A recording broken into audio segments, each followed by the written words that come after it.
এই জায়গাটাও ভিত্তিপ্রস্তর স্থাপন করেছিলেন শহীদ জিয়াউর রহমান বীর উত্তম। এই প্রেস ক্লাবে ওই সময় 1 কোটি টাকা তিনি নগদ প্রদান করেছিলেন।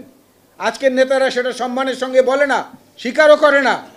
আজকে যে পুলিশরা আমাদের উপরে দমন নীতি চালান, আমাদেরকে মারেন, ধরেন, যা মন চায় তাই করেন, এই বেনজিরের অনুসারীরা এই ডিএমপি প্রতিষ্ঠিত করেছে শহীদ জিয়াউর রহমান বীর উত্তম।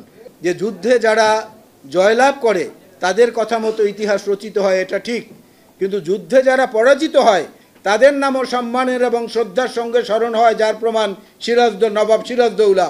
জিয়াউর রহমান সাহেবের শাহাদাত বরণের পরে মানিক মিয়া এভিনিউতে যে জানাজা হয়েছিল, ওই মানিক মিয়া এভিনিউতে আজকের এই ডিভাইডার ছিল না।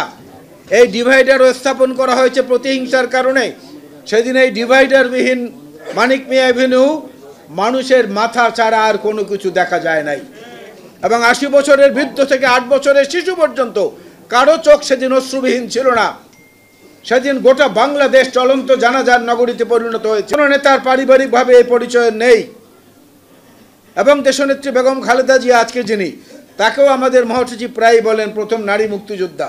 অবশ্যই ইতিহাস বিশ্লেষণ করলেই সেটা দেখবেন। তিনি বসে বসে এই প্রচারণাগুলো চালিয়েছেন। মেজর জিয়ার সঙ্গে থাকেন, তিনি যেভাবে বলেন সেইভাবে যুদ্ধে অংশগ্রহণ করেন। মুসলিম জাতির পিতা হযরত ইব্রাহিম আলাইহিস সালাম, দৃঢ়তার সঙ্গে এই কথাটা বলতে হবে।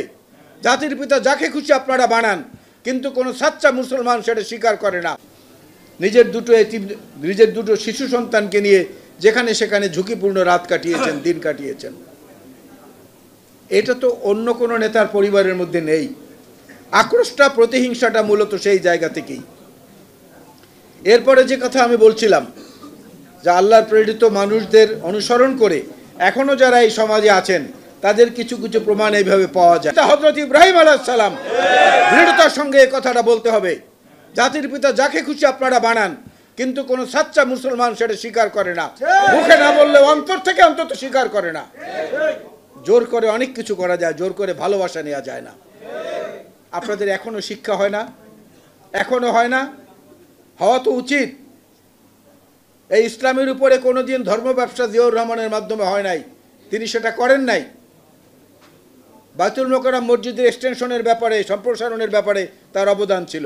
আজকে যে জায়গায় দাঁড়িয়ে আমরা এই যে বক্তব্য দিচ্ছি, এখানে স্লোগান দিলে এর পরের অনুমতিটা পাবেন না। এখন যারা এখানে কর্তৃপক্ষ আছে তারা অনুমতি দেবে না।